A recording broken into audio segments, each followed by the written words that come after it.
Friends, Uppalapadu పక్షుల అభయారణ్యం గురించి మీతో షేర్ చేసుకోపోతున్నాను. ఈ బర్డ్ శాంచురీ ఉప్పలపాడు గ్రామంలో గుంటూరు సిటీకి దగ్గరగా ఆంధ్రప్రదేశ్ రాష్ట్రంలో ఉంది.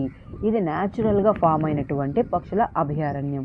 దీంట్లో ఫారెస్ట్ డిపార్ట్మెంట్ వాళ్ళు ఈ శాంచురీని పెట్టి ఇందులో స్టాండ్లని, వైర్ మెష్లని, కృత్రిమ చెట్లని ఏర్పాటు చేసి వలస వచ్చేటటువంటి పక్షులకి వాటి యొక్క సంతానోత్పత్తికి, వాటి యొక్క మనుగడకు ఎటువంటి ఆటంకాలు కలగకుండా చర్యలు తీసుకుంటూ ఉంటారు. పక్షులు వివిధ దేశాల నుండి వివిధ ప్రాంతాలకి వలస వెళ్తూ ఉంటాయి.